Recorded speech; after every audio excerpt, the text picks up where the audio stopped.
So now we discuss. So what is the difference between static memory allocation and dynamic memory allocation?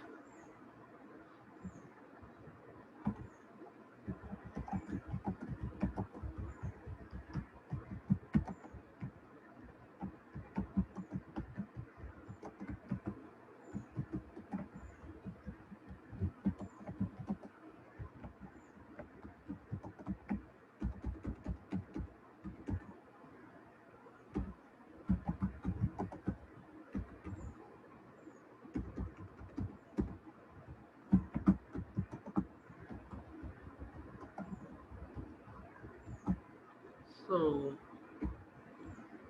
what is the difference? So what is static memory allocation? What is dynamic memory allocation? So what is the difference between these two memory allocations, static and dynamic? First, we'll go for what is static memory allocation.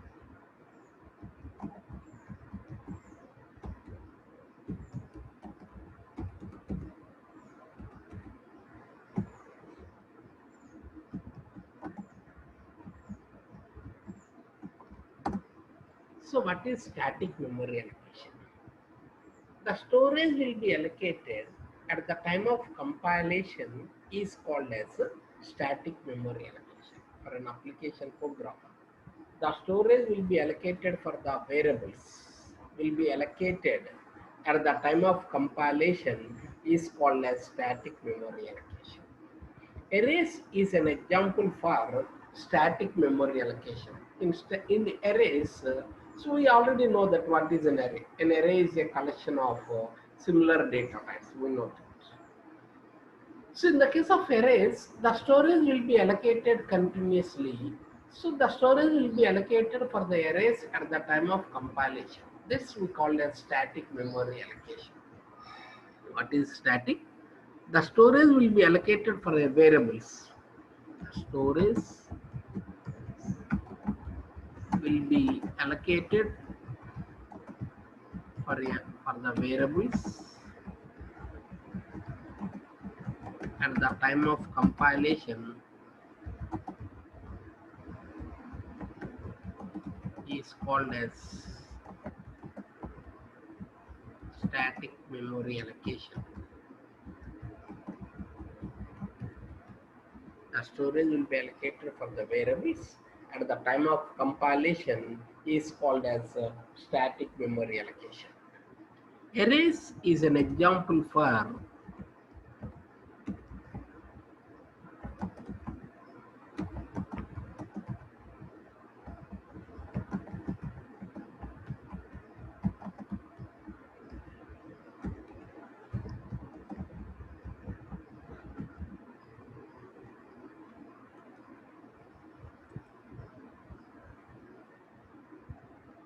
so arrays in example for static memory allocation. We say that arrays. What is an array? An array is a collection of similar data types, but that's we call as an array. So what are the drawbacks? What are the drawbacks of arrays? So why? What is the drawback? What is the disadvantage of static memory allocations? What are the drawbacks of arrays?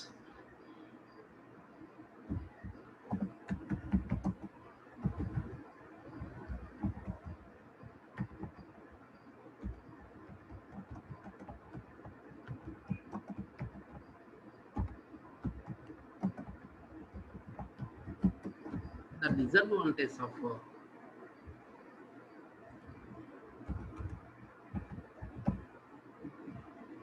what are the disadvantages of static memory allocation? First one, the programmer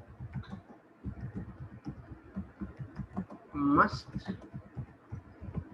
declare the size of the array.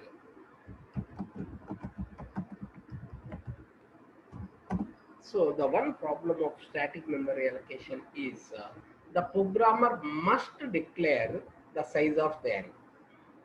When the what is the problem? So the programmer must declare, for example,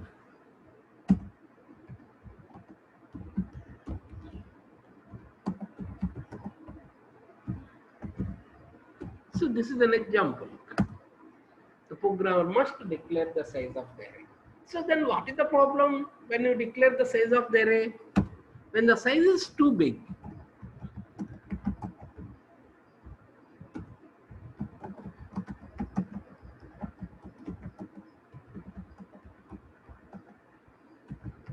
then wastage of storage.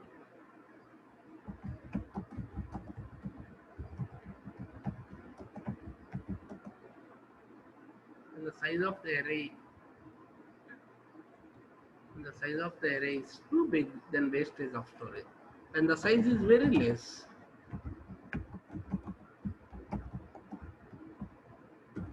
insufficient to store the values. One problem of static memory allocation. So when the size is too big, when the size of the array is too big, then wastage of storage. When the size is very less, insufficient to store the values. That is the one problem. For example, here we have defined int a of 20. So if array size is 20, it allows to store maximum of 20 integers. Suppose we want to store 50 integers, this is not sufficient. Then again it is necessary to change the size of the array and restore it. When the size is too big, for example, if int a of 100, suppose we are into 10 numbers, then wastage of 10 to 90 integers storage is wasted. That is one problem of arrays. When the size is too big, wastage of storage. When the size is very less, insufficient. That is one problem of static memory allocation. The one major problem of static memory allocation is the programmer must declare the size.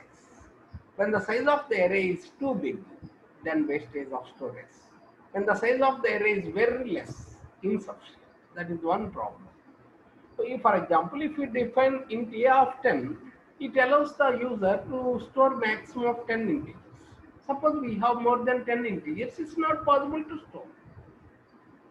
Int a of 100, suppose we have 5 numbers, then wastage of 95 integers storage is wasted. That is the one major problem of arrays is the program declaration size must be declared. So when it is too big, wastage of storage, very less, insufficient. That is one problem. Another problem of arrays is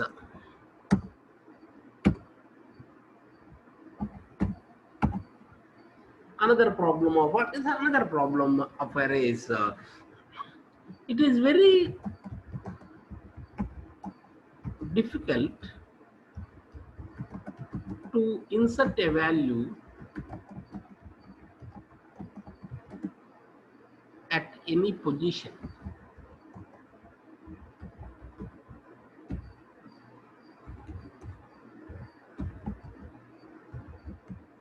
It's very difficult to insert a value at any position. So that's another problem of arrays. Suppose we have int a of 10. So suppose I want to enter in between. It's very difficult. It is very difficult to insert a value at any position. Suppose this is an array.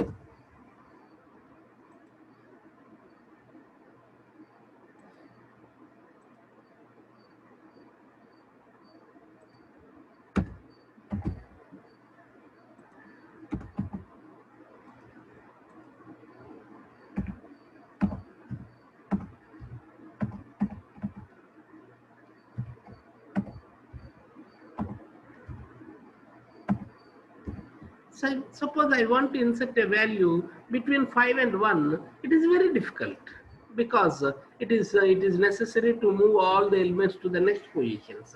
That is one very difficult. This is very difficult to insert a value at any position. That is another problem. Third one is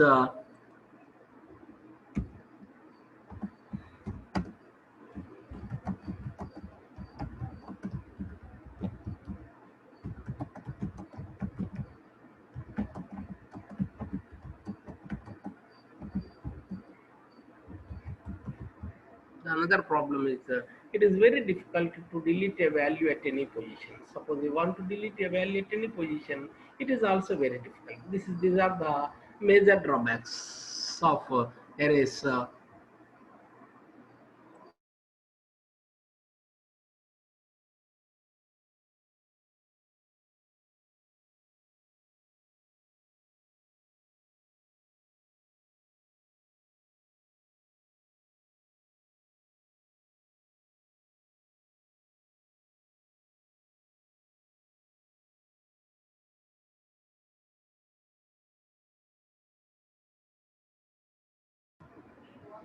So these are the major drawbacks of arrays, static memory allocation. So suppose if this is an array, suppose I want to delete a 5, so it's very difficult to delete 5, because if you delete 5, it is necessary to move all the elements before position. It's very difficult. So these are the major drawbacks of arrays. This is the one disadvantage of static memory allocation. What is static memory allocation? So what are the disadvantages of static memory allocation? So what is static memory allocation? The storage will be allocated at the time of compilation is called as static memory allocation. Arrays is an example for static memory allocation. The disadvantages. There are so many problems of static memory allocation. The one is the programmer must declare the size of the array. When the size of the array is too big, then wastage of storage. When the size of the array is very less, insufficient to store the value. That is one problem. Another is it is very difficult to insert a value at any position. Suppose this is an array, I want to insert a value at between 5 and 1. It is very difficult because it is necessary to move all the elements. After that, then we can insert. Suppose you want to delete it. Deletion of an element at a position is also very difficult. So suppose I want to delete 5, so then it is necessary to move all the elements to the before position. So these are the so many disadvantages of arrays. That's why we are not using the static memory allocations for to develop some applications. So that we go for dynamic memory allocations.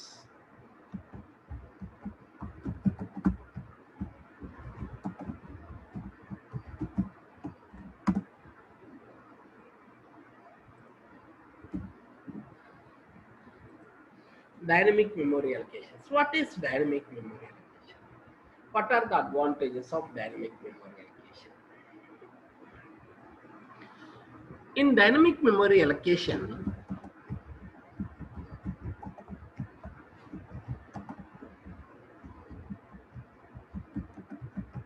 the storage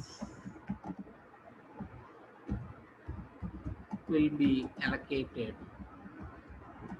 at runtime. So while in the case of static, the storage will be allocated at compile time, while in the case of dynamic, the storage will be allocated at runtime. So there are some advantages, some pro advantages of dynamic memory allocation. So one is no need to declare the size.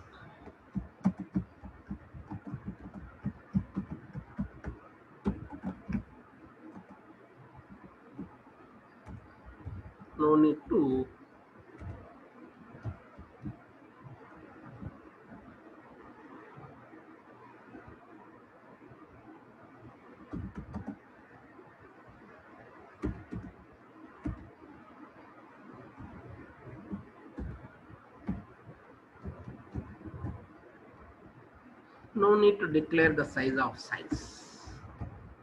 In dynamic memory allocation, there is no need so to declare the size. The enough storage will be allocated at runtime. No need to declare.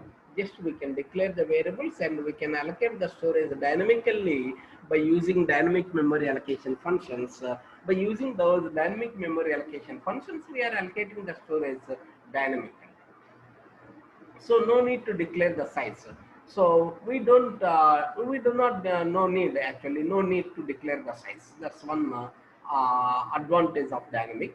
So another is it is very easy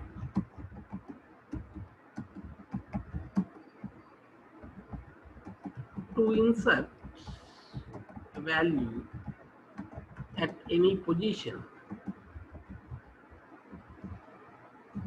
It is very easy to insert a value at any position. Suppose you want to insert a value at any position, it's very easy. Similarly, it is very easy to delete a value at any position. These are the advantages of dynamic memory allocation. That's why we are using some dynamic memory allocations. It's dynamic memory allocation. So what is dynamic memory allocation? What are the advantages? So the storage will be allocated. What is dynamic? In dynamic memory allocation, so the storage will be allocated at runtime. So in compile, so in static it will be allocated at compile time. In dynamic it will be allocated at runtime. So there are some advantages of dynamic memory allocation. One is no need to declare the size. Suppose we want to store 10 numbers, we can directly store 10 numbers. No need to declare the size. Once we declare the variable, then we can allocate the storage dynamically and store the values. That's enough. Suppose we want to declare 20 numbers, directly we can store 20 numbers. No need to declare. So we allocate the storage dynamically for 20 numbers and store it. That's one. That is the advantage of dynamic. So in dynamic, so it's very easy to insert a value. So very easy to insert a value at any position. And it is very easy to delete a value at any positions. So we say that linked list is an example for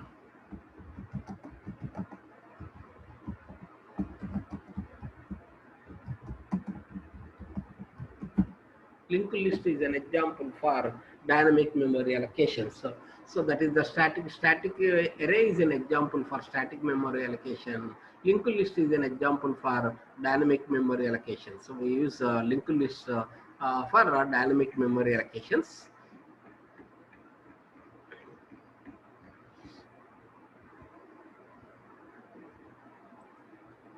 So linked list is an example for dynamic memory allocations. Then we go for what is the dynamic.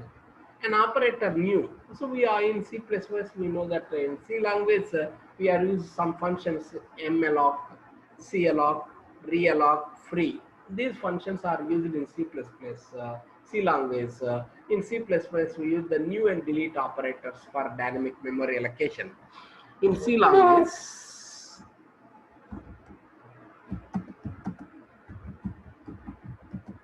the functions malloc in C language, the functions malloc, calloc,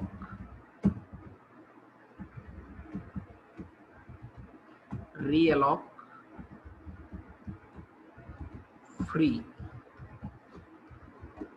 are the dynamic memory allocation functions.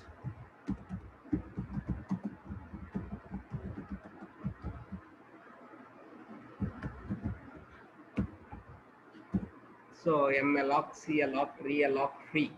These functions we called as dynamic memory allocation functions. In C++, the operators new and delete are the dynamic memory allocated operator are used to allocate storage dynamically. In C++, the operators new and delete are used to allocate the storage dynamically. So when we are using implementation C language, we are using the functions malloc, calloc, realloc, free. By using these functions, we allocate the storage dynamically. So while in the case of C++, suppose we are implementing the programming in C++,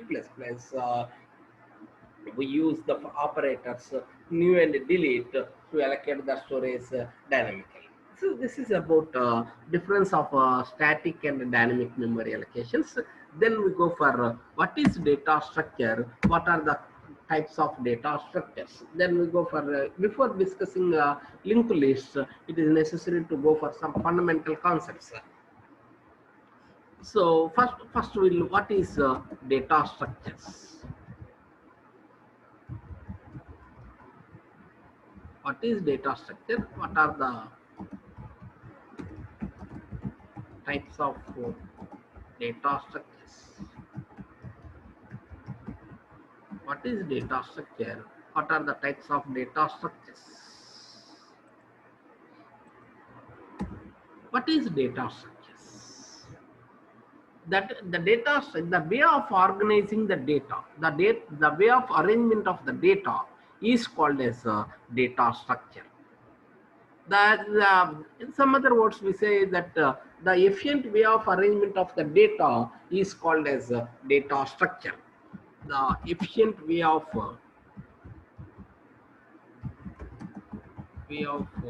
arrangement of the data is called as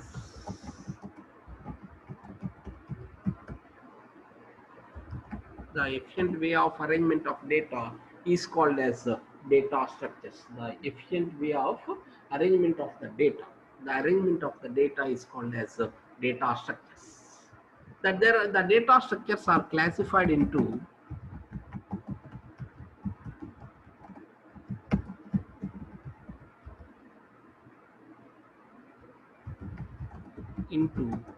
two types.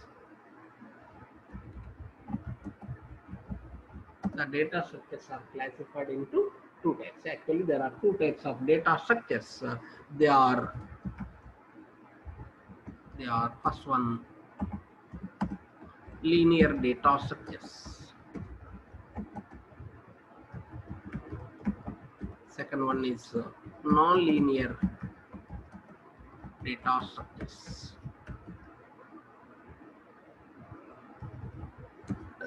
There are two types of data structures. One is called as linear data structures. Another is called as non-linear data structures. So what is a linear data structure?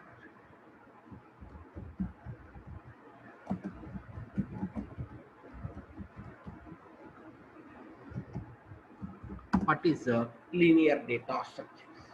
In linear data structures, the storage will be allocated sequentially. So when the nodes are connected sequentially, that we call as linear data structures. In linear data structures,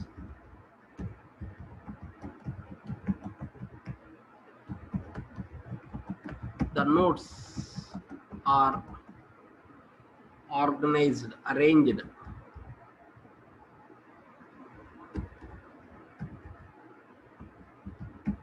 sequentially. The nodes are arranged sequentially when the data, node means data and address contains. So when the data is arranged sequentially, when the data is arranged sequentially, then it is called as linear data structures. The linear, some examples of linear data structures are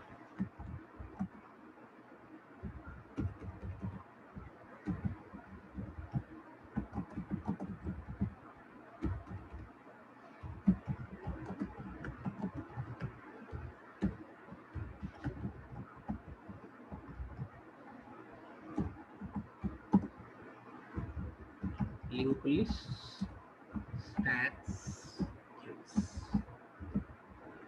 These are we called as linear data structures. So in these data structures, in the case of linked lists or stacks or queues, so we are arrange the data in a linearly, in sequentially. So when we are arrange the data linearly or sequentially, that we called as linear data structures. So the linear data structures are linked list, stacks and queues. So these data structures we will call as linear data structures. Another is called as non-linear data structures.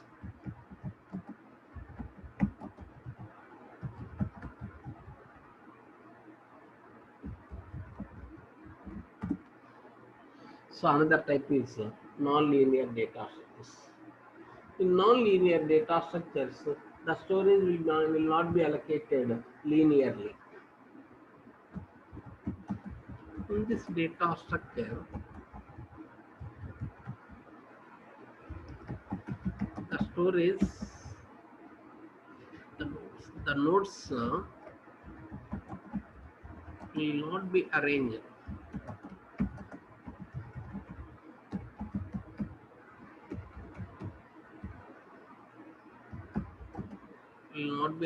sequentially. In non-linear data, in this data structures, the nodes will not be arranged sequentially. So we are not arranging the data sequentially. When we are not arranging the data sequentially, that data structure is called as non-linear data structures. So the examples of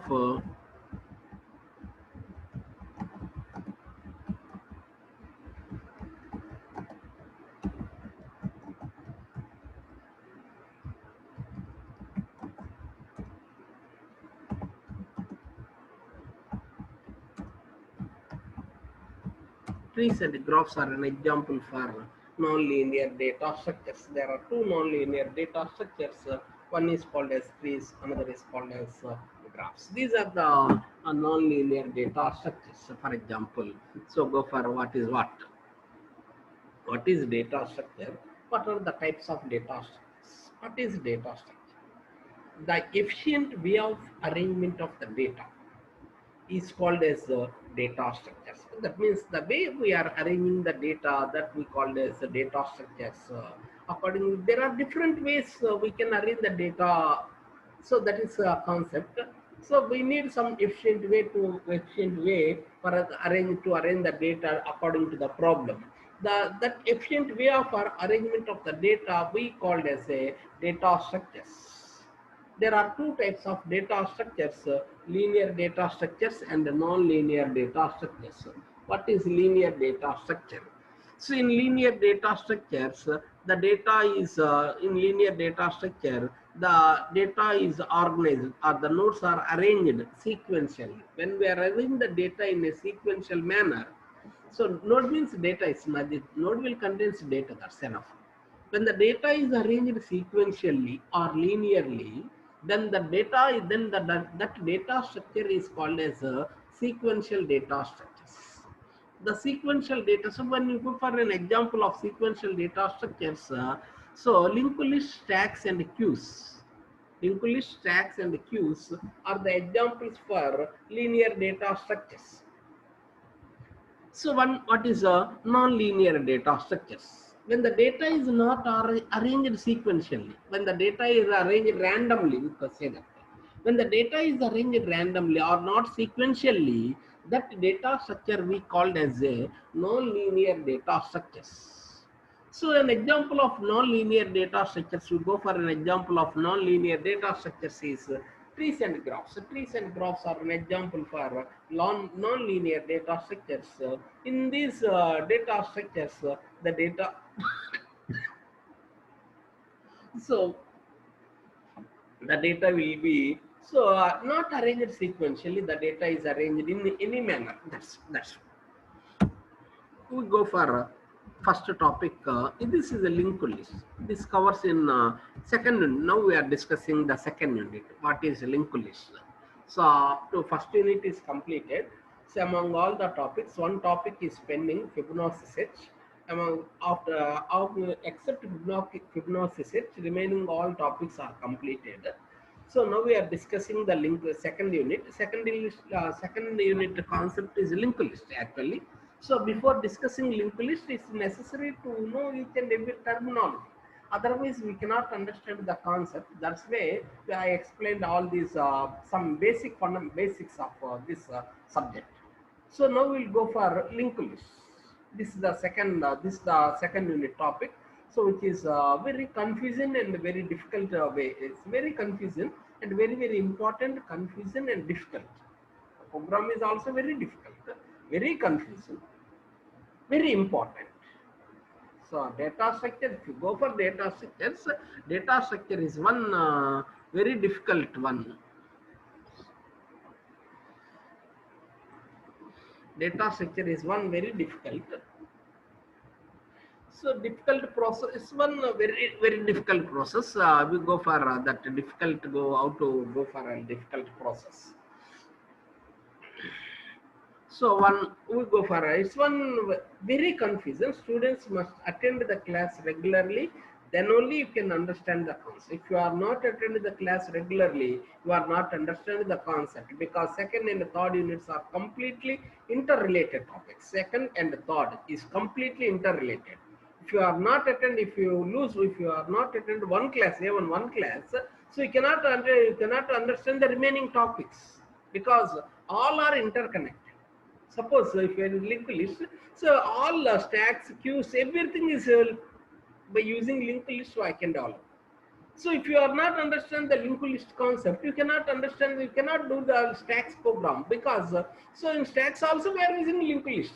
You cannot understand the queues because the queues can also be implemented in linked list.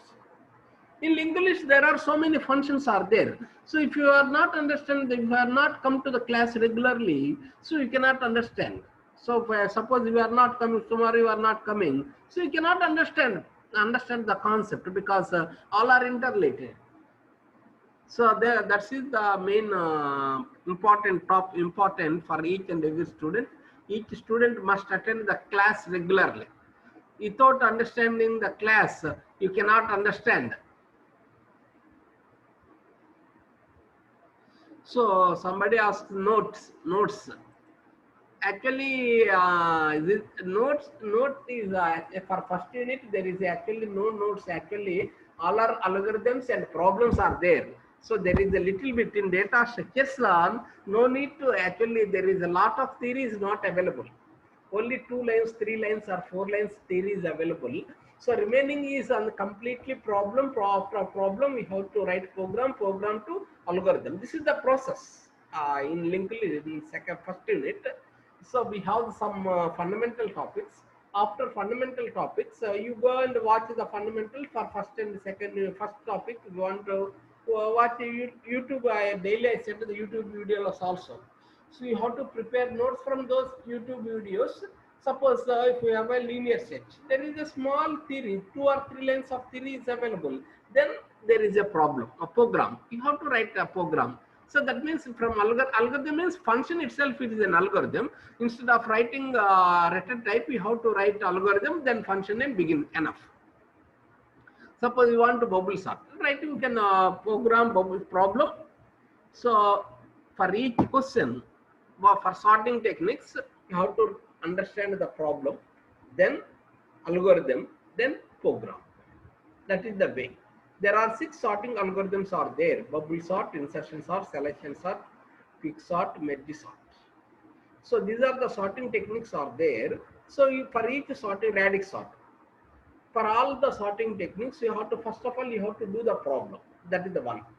After problem, you have to write the algorithm. Algorithm means function. The function we called as algorithm. After that, 1 minute.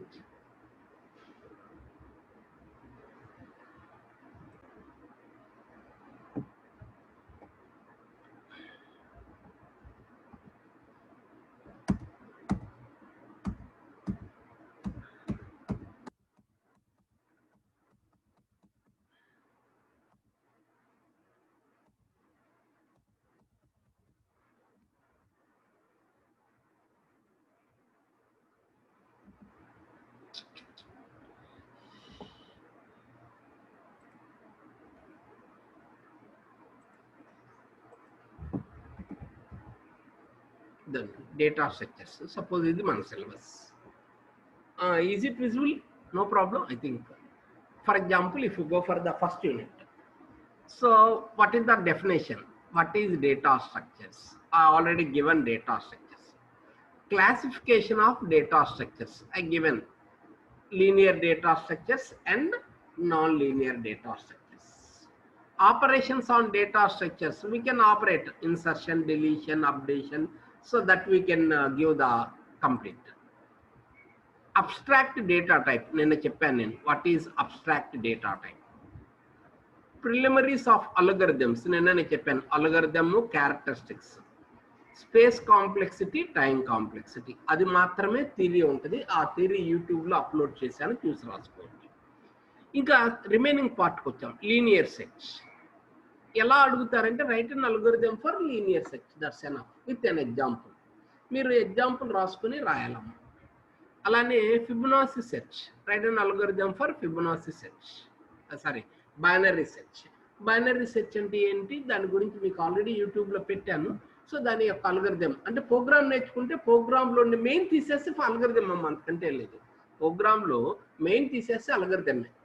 Just మీరు ఆ return type బదులు algorithm అని రాస్తే చాలు, అది కూడా రాయకపోయినా ఇబ్బంది ఏమి ఉండదు. మీరు ఆ మెయిన్ తీసేసి రిమైనింగ్లో ఫంక్షన్స్ ఉంటాయి, ఆ ఫంక్షన్స్కి రిటర్న్ టైప్ తీసేసి అక్కడ అల్గోరిథం అని పెట్టండి, దట్స్ ఎనఫ్. ఇప్పుడు అలానే సార్టింగ్స్, ఇన్సర్షన్ సార్ట్, ప్రాబ్లం రావాలి చేయటము, దాంతోపాటు అల్గోరిథం. ఇప్పుడు ఈ యూనిట్ ఉందనుకోండి, right the sort the following numbers by using quick sort అంటాడు. నువ్వు థియరీ రాసేది ఏం లేదు, ప్రాబ్లం వస్తే చేస్తావు, లేకపోతే లేదు. అలానే right and algorithm for distributed sorting technique అన్నారు అనుకోండి, ఇంకంతే. ఇంకా నువ్వు క్విక్ సార్ట్ అన్నా అనుకోండి, అలానే మెర్జ్ సార్ట్కి అల్గోరిథం ప్రాబ్లం చేయండి అన్నారు, ఇంకా థియరీ ఏముండదు. ఇంకా ఇది లింక్ లిస్ట్, ఇదంతా తర్వాత పార్ట్. ఇప్పుడు చెప్తున్నా, ఇప్పుడే స్టార్ట్ చేసింది ఇదే లింక్ లిస్ట్. ఈ లింక్ లిస్ట్ అంతా కూడా ప్రాబ్లమే. ఇంకా ఓన్లీ డయాగ్రామ్ కింద నేను రాసేది అల్గోరిథం, డయాగ్రామ్ కింద అల్గోరిథం రాసేది. మీకు అది అర్థం అవ్వాలి. అది అర్థం కాకపోతే ఇంకా మీరు రెగ్యులర్గా, అందుకే ప్రోగ్రామ్ చాలా ఇంపార్టెంట్ అని చెప్పుకుంటూ వస్తున్నాను. ప్రతి స్టూడెంట్కి ప్రోగ్రామ్స్ చాలా ఇంపార్టెంట్. ప్రోగ్రామ్స్ కంపల్సరీగా అటెండ్ అవుతూ ఉండాలని చెప్పాను.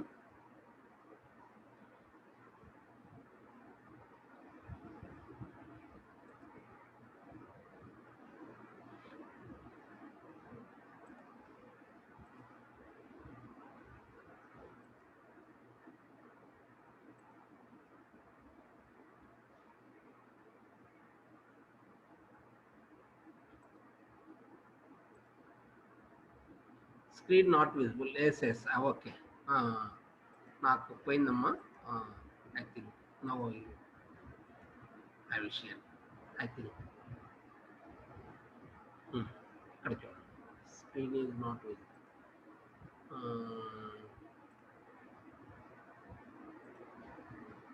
I'll show the screen.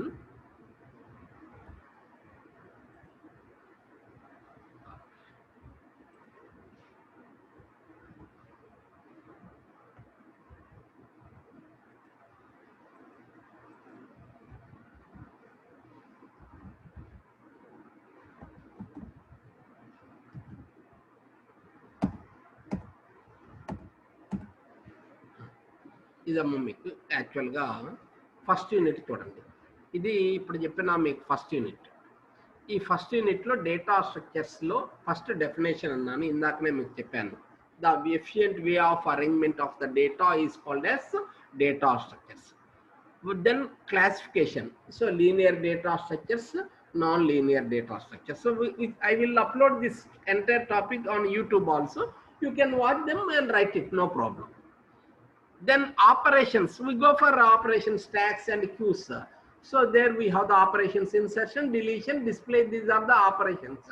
For each and every data structures we are performing insertion, deletion. So abstract data type, yesterday I will discuss what is abstract data type.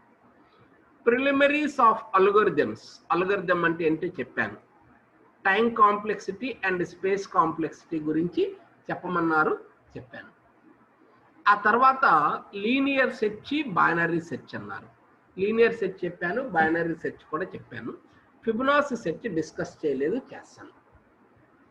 తర్వాత ఈ సార్టింగ్స్ అమ్మ, insertion sort, selection sort, bubble sort, quick sort, distribution sort, merge sort. ఇవన్నీ sorting techniques. ఇవన్నీ సార్టింగ్స్. ఈ యూనిట్లో మీకు అడిగితే ఎలా అడుగుతారు, ఎక్స్ప్లెయిన్ థియరీ క్వశ్చన్లు అయితే ఉన్న ఫస్ట్ పేరాలో ఉన్నాయి మాత్రమే థియరీ క్వశ్చన్ అడుగుతారు. దీంట్లో నుంచి ఏదన్నా అడగాలి అంటే థియరీ పార్ట్ ఉంటే ఇదే. what is an abstract data type, explain, or how to calculate the space and time complexity of an algorithm, what is the algorithm, what are the characteristics of an algorithm, అంతవరకే ఉంటుంది. So ఇంకా remaining ఉంది అనుకోండి, linear search కానీ binary search కానీ అనుకోండి, right and algorithm for binary search with an example, that's enough, అంతే. అప్పుడు ముందు మీరు ఎగ్జాంపుల్ చేయాలి. ఎగ్జాంపుల్ చేసిన తర్వాత బైనరీ సెర్చ్ యొక్క ప్రోగ్రాంలో మెయిన్ తీసేస్తే అది అల్గోరిథమే. మీరు రిటర్న్ టైప్ బదులు అల్గోరిథం అని పెట్టండి, సరిపోతుంది. అలానే వీటికి ఇన్సర్షన్ సార్ట్ కానీ, సెలక్షన్ సార్ట్ కానీ, మెర్జ్ సార్ట్, బబుల్ సార్ట్ కానీ, quick sort, distribution sort, merging, ఇవన్నీ కూడా ఉన్నాయి. వీటికి ఏంటి అంటే ప్రాబ్లం ఒకటి, ఫస్ట్ ప్రాబ్లం నేర్చుకోవాలి. ప్రాబ్లం నేర్చుకున్న తర్వాత ప్రోగ్రామ్ నేర్చుకోవాలి. ప్రోగ్రామ్ నేర్చుకున్న తర్వాత అల్గోరిథం నేర్చుకోవాలి. ఈ మూడు నేర్చుకోవాలి. ఈ మూడు ఇంక అయ్యే, నేను సపరేట్గా చెప్పేది ఏం లేదు. ఆ ప్రాబ్లం రావాలి, ఆ ప్రాబ్లం వచ్చిన తర్వాత అల్గోరిథం రాసుకోవాలి, అల్గోరిథం రాసిన తర్వాత ప్రోగ్రామ్ రాసుకోవాలి, అంతే. థియరీ ఇంకా నేను దీనికి సంబంధించిన థియరీగా వచ్చేది ఏమి ఉండదు మీకు.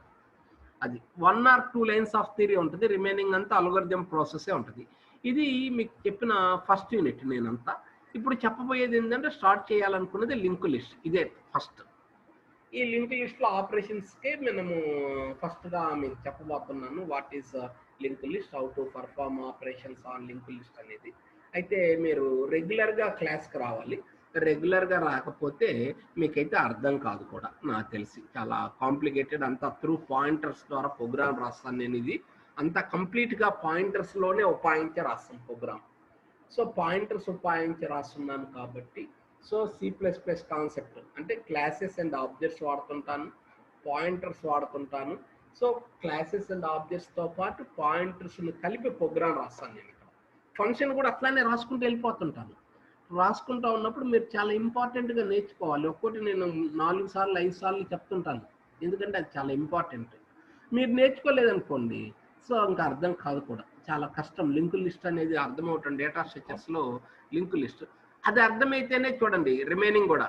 Erase, queues using link list, stacks using link list, అంటే రిమైనింగ్ టాపిక్స్ కూడా అంతా కూడా ఏంటంటే లింక్ లిస్ట్ మీదనే బేస్ అయి ఉంటుంది. అందుకని అక్కడ వస్తేనే ఇవన్నీ మేము చెప్పగలుగుతాం, లేకపోతే నేను చెప్పడం అనేది పాసిబుల్ అవుతుంది.